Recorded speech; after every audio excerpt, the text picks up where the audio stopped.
My name's Dave Powers, and I live in Warren, Oregon, 4 miles north of Scappoose. I came out here in '94 and bought this property because it had a creek on it and had large trees, and this is a very small stream that dries up every year. It's a direct tributary to Scappoose Bay, a tidal bay, but it goes down to a trickle or little mud puddles in late July, August, September, and even into October. We have 4 months of dry season.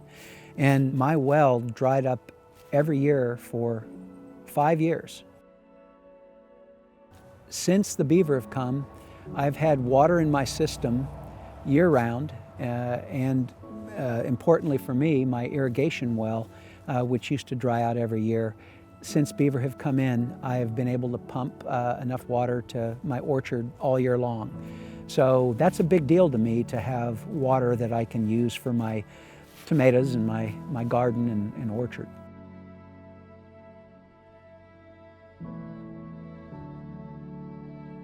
The beaver dam essentially stores and releases water in a way that moderates flood flow during high flow events in the winter, but also stores water during low flow in the summer or in drier months.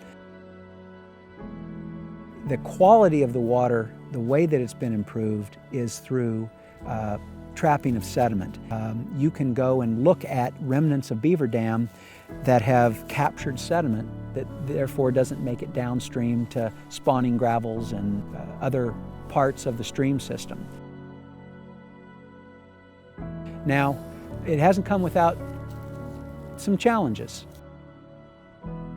When beaver first came on the property, it was quite a surprise. You'd come out in the morning and there'd be 4 more trees down. It became clear that I had to get busy like the beaver and sort of help him with his food preferences.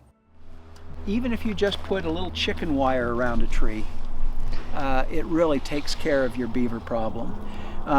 You can use chicken wire or a larger gauge wire. Cedar, you gotta have the cage on it. Beaver go to where flow is constricted. They go to a point where they can build a dam. And so culverts are an obvious spot for them to go to. But if you can create something that is constricted or looks like it's the start of a dam, they will go there and move to that. And so my experience was, as soon as I put that in and put some wood in, this was not where they went anymore. They went back behind it. Even though I haven't had active beaver in the system for a couple of years, the legacy of them building the dams and building up the floodplain, this used to be down cut more in this stream. By building the floodplain, they've increased the storage capacity of groundwater. I think the thing about beaver that a lot of people don't realize is when you get beaver, you get more than just beaver. When you get beaver, you get wood ducks, you get muskrat, you get salamanders, you get frogs. You get the whole range of mammals and amphibians that utilize aquatic systems. It really changed the system. The legacy of beaver is amazing. The key is, how do you educate people and give them the tools and access to knowledge on how to live with beaver? It can be a challenge because they're extremely hard workers. But the benefits that we would get from their tireless work ethic would be tremendous. They would start transforming systems in a way that would dovetail very nicely with the hundreds of millions of dollars that we've spent on restoration.